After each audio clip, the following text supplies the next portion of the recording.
Dragon Palace? Jacob was a bit surprised. Drakon nodded with a smile. Now that he and Helen had met Jacob's parents, there were no more hiccups. It was time to bring Jacob to their real world and let him deal with more complicated things. The lunch was definitely successful, according to both families. They all said goodbye to each other outside the restaurant. Because of Grandma, the two families already trusted each other, and they had a good opinion about each other, too. Mila patted Sophie's head to say goodbye to her. Even though this girl was her future daughter-in-law, Mila wasn't in a hurry to invite her over. She was only meeting her for the first time, and there would be other occasions in the future to get to know her better. Jacob escorted Grandma to the car, and Walter sat in the driver's seat. Sophie's family also got into their car. They waved at each other and went their separate ways. On the way back, Grandma sat in the back seat, and she looked happier than someone who had won $1 million. She beamed when she thought of cute little Sophie becoming her granddaughter-in-law. The car headed to their house near the beach. On the way back, Walter's cell phone rang about 5 to 6 times, and all those calls were from work. When the calls didn't stop, he switched off his phone so that no one could reach him. To make his mom happy, Walter took the whole day off from work to spend it with his family. His mom's anger and outbursts today really opened his eyes. Even though his career was booming, he couldn't neglect his family because of it. Mila turned off her cell phone to avoid any disturbances as well. Once they reached home, Walter parked the car in the garage, and the rest of them stepped inside. The house had 2 floors and was bigger than Sophie's family's 2-story home. The living room was located on the main floor, and the entire wall that was facing the sea was made from glass. It was a beautiful oceanfront cottage. The bedrooms were on the 2nd floor, and the dining room was in a small wooden house that was connected to the 2nd floor by a little bridge. Uncle James, who usually cooked for Grandma, lived on the 1st floor of the small house. There was a big garden within this property, which Uncle James took care of. If Grandma wasn't too lonely staying here, this house would be very comfortable to live in. "Mom, I'm not going to the laboratory today. I'll spend the day with you." Walter held his mother's hand and said cheerfully. "I know you are busy with work. I am your mom, and it's fine if you don't spend too much time and energy on me. However, you can't neglect Jacob and Sophie in the future. Understood?" She replied. "Yes, it was my fault today," Walter admitted, sincerely, and explained on behalf of Mila as well. "In fact, Mila arrived at my laboratory very early this morning. I wanted to finish the job I had at hand and dragged her down with me as well." "It's fine. You don't have to explain. I'll be happy if you guys come home more often. Even when you're busy with work, you still need to take care of yourselves. You two should go take a nap now that you are home." She patted Walter's arm and said. After all, he was still her son. She had been pretty hard on him earlier, and she felt sorry for him now. "We're fine. We would love to go out on a walk with you," Walter suggested. "Go for a walk? I'm going to take a nap. I'm a bit tired today." Louise walked into her room and closed the door. And so, Walter and Mila had to return to their room for some rest. Indeed, they had been busy and were still jet-lagged when they came back home. Jacob also went back to his room, locked the door, and opened the window. He started cultivating the spirit concentration scroll. All this time, he had been wearing the 2 bracelets that Susan had given him, which meant that he was carrying more than 100 pounds daily. Therefore, he had to cultivate the spirit concentration scroll and use the nature essence inside his body all the time. Other than sleeping at night, he couldn't slack off at all. Because of this, He had gotten better at cultivating the spirit concentration scroll. Even though he hadn't gone to Susan's office in the past 2 days, he had been cultivating on the way to school, in class, and even when he was eating. Jacob didn't want to admit it, but this was probably Susan's plan all along, to get him to cultivate faster and become more capable of being the Dragon King's son-in-law. It might be because this place was close to the sea and there were a lot of water elements in the air.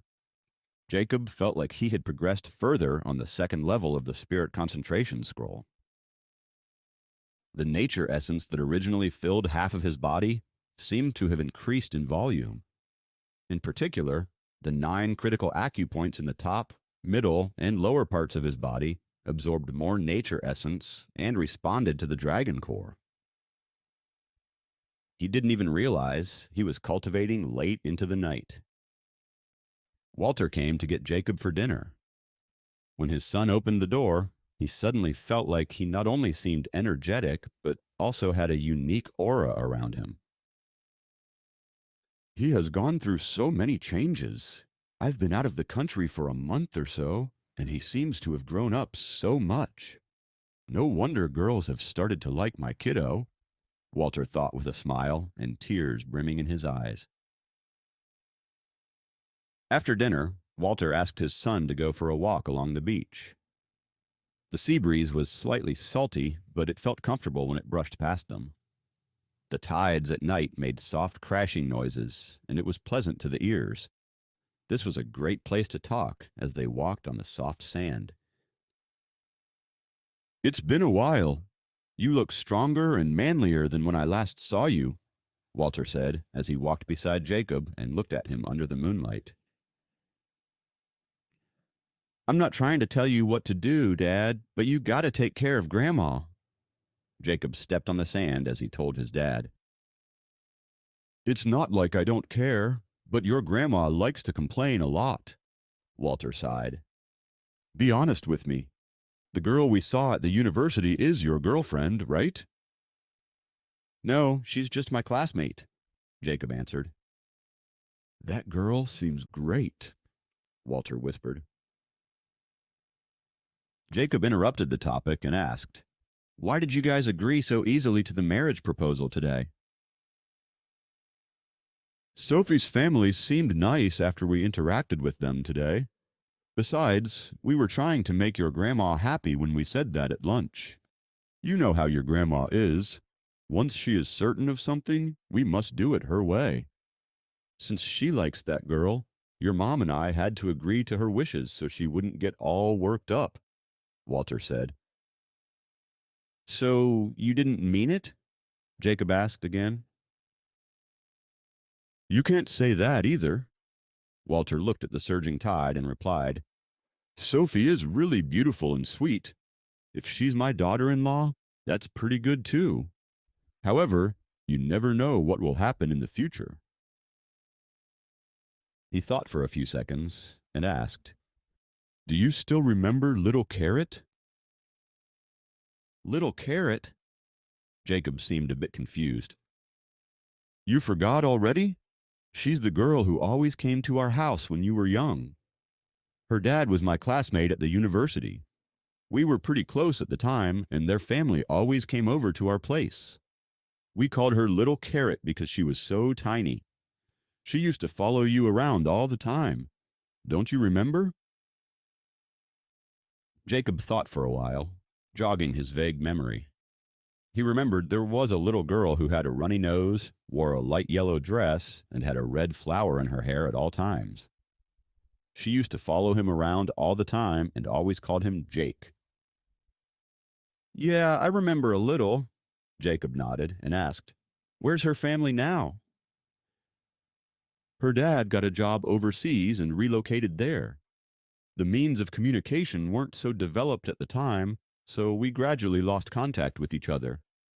That little Carrot probably went to England with her dad, too. Walter looked at the sky as he talked. Why mention that all of a sudden? Jacob asked. Oh, it was because the two families were close at the time, and we also joked about getting you two married since you guys got along well. As kids grow up, these types of arrangements don't count, Walter said in a disappointed tone. You know, you can't exactly date Sophie a lot right now. So, when joins you at university, If she still likes you, your mom and I won't oppose you guys being together. However, Walter's tone changed. If Soph doesn't like you, or if she finds herself a boyfriend in the future, forget about this and don't force it. Understand? Yeah, Jacob agreed as he drew a deep sandpit with the tip of his toe. Sophie's family is well educated and considerate. Even if we can't be related, it's still good to be friends with them in the long run, Walter said. Dragon Palace. Jacob looked at the endless sea under the moonlight and suddenly thought of what would happen tomorrow. Please subscribe to the Pocket FM YouTube channel and press the bell icon for instant notification. Check out our channel for more such exciting shows.